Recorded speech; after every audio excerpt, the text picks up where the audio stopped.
एकता समाचार, हर खबर सबसे पहले। राजस्थान के डूंगरपुर जिले से आस्था, त्याग और समर्पण की एक ऐसी मिसाल सामने आई है जिसने हर किसी को भावुक कर दिया है।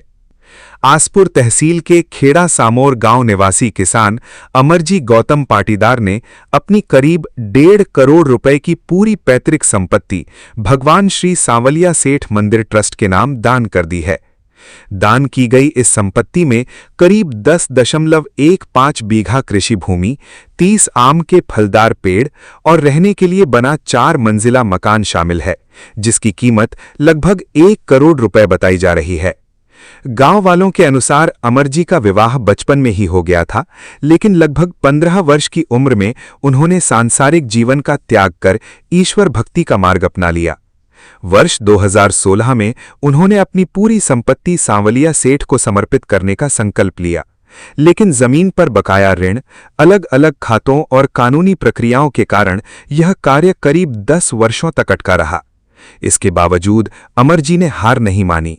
उन्होंने सरकारी दफ्तरों और मंदिर ट्रस्ट के 100 से अधिक चक्कर लगाए और सभी कानूनी औपचारिकताएं पूरी कराईं। आखिरकार उनकी 10 साल की तपस्या और अटूट आस्था सफल हुई। आज अपनी पूरी संपत्ति दान करने के बाद अमरजी गौतम का केवल एक ही संदेश है, जो कुछ था वो सांवलिया सेठ का ही था, मैंने तो बस सही जगह लौटा दिया। दोस्तों, आज हम आपको डूंगरपुर जिले के खेड़ा सांभोर ले चलते हैं, जहां सोशल मीडिया पे छाए हुए हैं अमरजी गौतम पाटीदार, जो हमारे वागड़ क्षेत्र के ही है। मैं एकता समाचार के माध्यम से आपको रूबरू करवाऊंगा, उनके जीवन के बारे में बताऊंगा। उन्होंने सांवलिया सेठ को जो संपत्ति दान की है उसकी जानकारी हम आपको देंगे, उनके निवास स्थान को हम बताएंगे। उन्होंने जो 3 मंजिला मकान जो सांवलिया सेठ को दान किया है और करोड़ों रुपए की ज़मीन भी दान की है, मैं एकता समाचार के माध्यम से इनके पास आपको लेके चलता हूं। हमारे साथ बने रहे भाई। अमरजी भाई आइए, ये अमरजी भाई है। अमरजी भाई, एकता समाचार में आपका स्वागत है। आज आपका सोशल मीडिया पे काफ़ी छाए हुए हो आप। मैं एकता समाचार के माध्यम से पूछना चाहूँगा, आपका ये क्षेत्र कहाँ पे है, कौन सा गाँव है आपका? हमारा गाँव जिला डूंगरपुर, तहसील आसपुर, गाँव खेड़ा सामोर। अच्छा, आपने ये संपत्ति दान की है सांवलिया सेठ को, तो आपको कितने वर्षों लगे आपको इसको? 10 साल हो गए। 100 चक्कर काटे, सांवलिया जी चित्तौड़, सांवलिया जी चित्तौड़ 100 चक्कर काटे। एडीएम साहब से भी मिलता है चित्तौड़, और सांवलिया जी में जो अध्यक्ष हैं, जो भी बने हुए होते हैं, उनसे भी संपर्क में रहा। 2-4 अध्यक्ष साहब के संपर्क में रहा, फिर भी जो है अब 23 तारीख को रजिस्ट्री के सारे काम पूरे हुए। कितने बीघा जमीन दी आपने? 10.25 बीघा। कितने? 10.25 बीघा। 10.25 बीघा। इसकी लागत कितनी होती है यहाँ के हिसाब से? इसकी लागत यहाँ के हिसाब से जो है आबादी के क्षेत्र में है, उनकी लागत तो 1.5 करोड़ से ज़्यादा है, और बाहर वालों के कम से कम 4 करोड़ के आसपास है। आपका हमें ये जानकारी मिली, हम आपके साथ 2 घंटे से आपके साथ हम घूम रहे हैं। आप सुबह कितने बजे उठ जाते हो? सुबह 5 बजे उठता हूँ, और मेरे वैसे तो काम करना पड़ता है, इसलिए जल्दी उठना पड़ता है। और रात की कम से कम 10 साढ़े 10 बजे सोने की आदत है, हर समय से, बचपन से ही। आप अकेले हो तो खाना आना कौन बनाता है सर? मैं अकेले खाना बनाता हूँ, एक ही टाइम भोजन बनाता हूँ, और बचपन से ही एक ही टाइम भोजन बनाता हूँ। आपने ये संपत्ति दान करी, मैं एक बार फिर पूछना चाहूँगा, इसके पूर्व में भी हमने आपसे पूछा है। आप जैसे मंदिर ट्रस्टों को आपने दान की है, बहुत सौ का कहना था कि आप स्कूल को भी दे सकते थे, मगर आपने मंदिर को ही क्यों चुना? क्योंकि मैं भगवान कृष्ण के प्रति मेरी आस्था जन्म से, और मैं भगवान कृष्ण और राम जी को ही मानता हूँ, इसलिए मैंने भगवान कृष्ण को दी है। यहाँ ट्रस्ट के जरिए क्या चाहोगे, आप क्या बनाना चाहोगे? यहाँ गौशाला बनाना चाहते हैं। गौशाला? हाँ। आपके आसपास कोई गौशाला है? गौशाला यहाँ तो दूर है, अपने तहसील में लगभग नहीं है, आसपुर तहसील में। तो इसका रखरखाव कौन करेगा? रखरखाव तो देखो कमेटी बनाएंगे, कुछ करेंगे इसका रखरखाव के लिए बाद में। आपके परिवार में किसी को कोई दिक्कत तो नहीं आई? नहीं, कोई दिक्कत नहीं आई। गाँव वालों को किसी को? नहीं, किसी को नहीं। यहाँ कुछ आम भी है, कुछ खेत भी है, और इनका 3 मंजिला मकान भी है, वो भी इन्होंने दान कर दिया है। अमरजी भाई बताइए, आज आप यहाँ पे खड़े हो, आपकी ये भूमि है, क्या क्या भूमि दान करी है और क्या क्या आम पे दान किए, बताइए। ये आबादी की जो अभी खड़े हैं वो आबादी के खेत हैं। इसकी कम से कम 2 करोड़ की कीमत है और इसमें 30 आम भी लगे हुए हैं और जो है वो एक मकान भी है, वो तो गाँव में है और ये आबादी की भूमि है जो पास में मकान बने हैं, जो आम वाला खेत दिया वो उसमें। कितने आम थे साहब आपके? 30 आम है जो अभी खेत में लगे हुए हैं। दोस्तों 30 आम। और कितना बीघा जमीन दी आपने? 10 बीघा। 10.25 बीघा जमीन और 30 आम इन्होंने सावरिया सेठ को दान किए।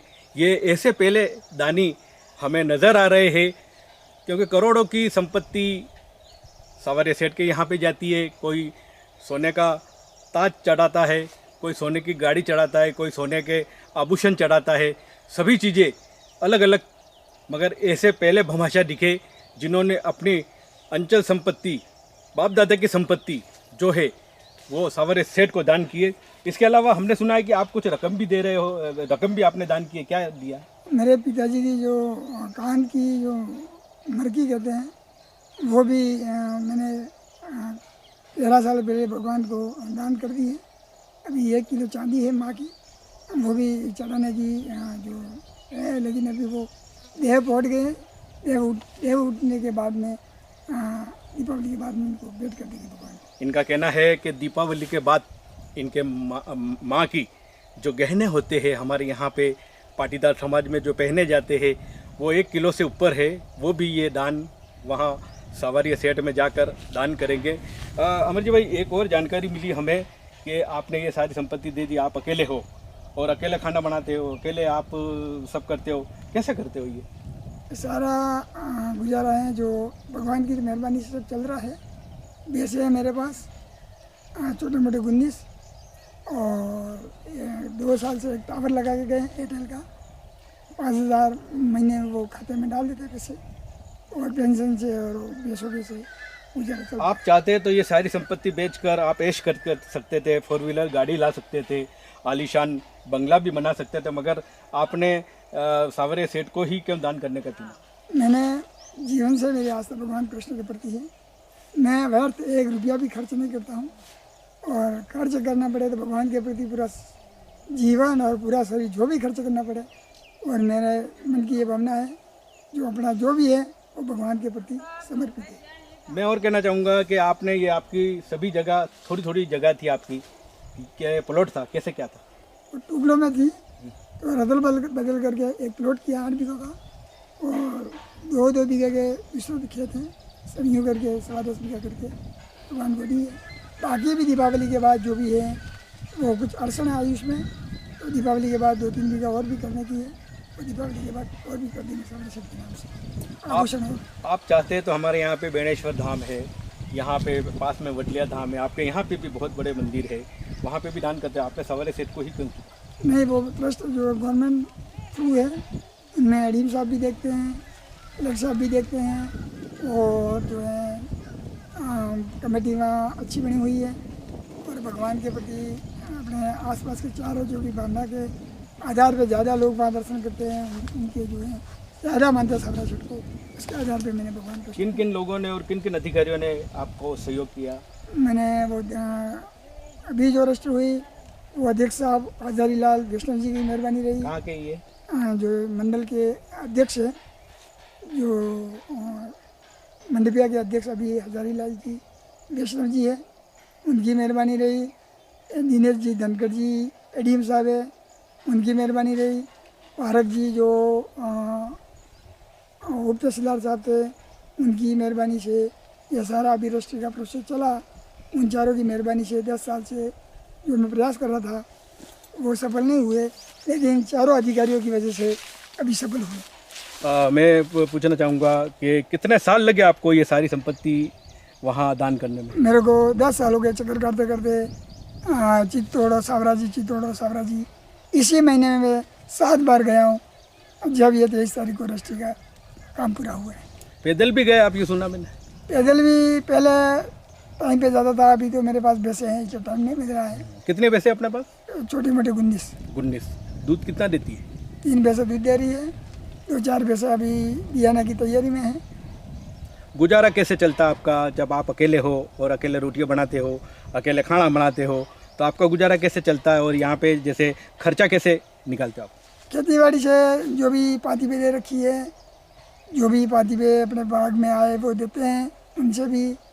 और ये टावर 2 साल से लगा के गए एयरटेल वाले, वो और पेंशन वगैरह और भैंसों के माध्यम से भी इन सब का भैंसों और मेरे को गुजारा चलता है। आम भी पकते हैं आपके यहाँ पे? आम भी लगते हैं, आम भी पकते हैं, लेकिन जानवर और मनुष्य हैं वही खाते हैं। मेरे को तो एक आम भी तक नहीं मिलता है। और आपने ये ज़मीन पे क्या बनाने की मंशा जाहिर करी है वहाँ जाकर? वहाँ जाकर मैंने अध्यक्ष साहब को भी कहा है सामा कम से कम गौशाला बनाए। उन्होंने एकत्रित की हुई ज़मीन है जो 7-8 बीघा, उस पर गौशाला बनाए। तो अध्यक्ष साहब ने भी कहा है कि हमारा प्रयास रहेगा, हम गौशाला के लिए आपको परकोटा बना के बराबर करके जो ज़मीन ऊँचा नीची है और हम आपको हमारा प्रयास में आपको गौशाला बनाने। ये जो तारबंदी की है वहीं पे गौशाला बनाने का? नहीं, वो दूसरा ज़मीन है। ये तो आबादी का क्षेत्र का 1.5 बीघा ज़मीन ये है और 7 बीघा ज़मीन वो नीचे है, वो जो प्लॉट की 8 बीघा। टोटल कितने बीघा ज़मीन दी आपने? 10 बीघा। दोस्तों, ये अमरजी भाई जिनको मैं साधुवाद करता हूँ, जिनका शुक्र अदा करता हूँ, और सावरिया सेठ को के ये परम भक्त थे। सावरिया सेठ के बरसों से सावरिया सेठ की यहाँ पे आना जाना इनका चला रहता था। इनके दिमाग में आया कि मैं पूरी मेरी संपत्ति जो है सावरिया सेठ को ही दे दूँ, और इन्होंने आज अपनी रजिस्ट्री भी कर दी। आपने रजिस्ट्री होगी 23 तारीख को। 23 तारीख को रजिस्ट्री हो गई? अच्छा। अच्छा। मकान की और ज़मीन की? मकान कितना मंजिल है? 4 मंजिल। दोस्तों, 4 मंजिला मकान है इनका, पुश्तैनी मकान, वो भी इन्होंने दान कर दिया है। मैं एकता समाचार के माध्यम से एक ऐसे पहले भामाशाह हमारे वागड़ क्षेत्र के, जो डूंगरपुर जिले में जिला क्षेत्र से लगभग 20 किलोमीटर के एरिया में ये गांव पड़ता है। वहां से ये खेड़ा सांभोर करके गांव है। भोजपुर के से 7 किलोमीटर दूरी पर ये खेड़ा सांभोर है। वहां के ये निवासी है, बरसों से यहाँ रहते आए थे। अब इन्होंने ठान लिया है कि मैं सावरिया सेठ के को ये सारा दान कर मैं धन्य हो जाऊंगा। आपको कैसा लग रहा है इतनी सारी संपत्ति आपने दान कर दी? तो बड़ा खुश हो रहा हूँ। बहुत प्रयास करने के बाद मैं अभी सफल हुआ और बड़ा खुश हूँ कि 10 साल से मेरी जो है मेहनत अभी सफल हुई है। दोस्तों, मैं एकता समाचार के माध्यम से आपसे रूबरू करवाया मैंने एकता समाचार के माध्यम से अमरजी गौतम पाटीदार, जो खेड़ा सांभोर के रहने वाले थे।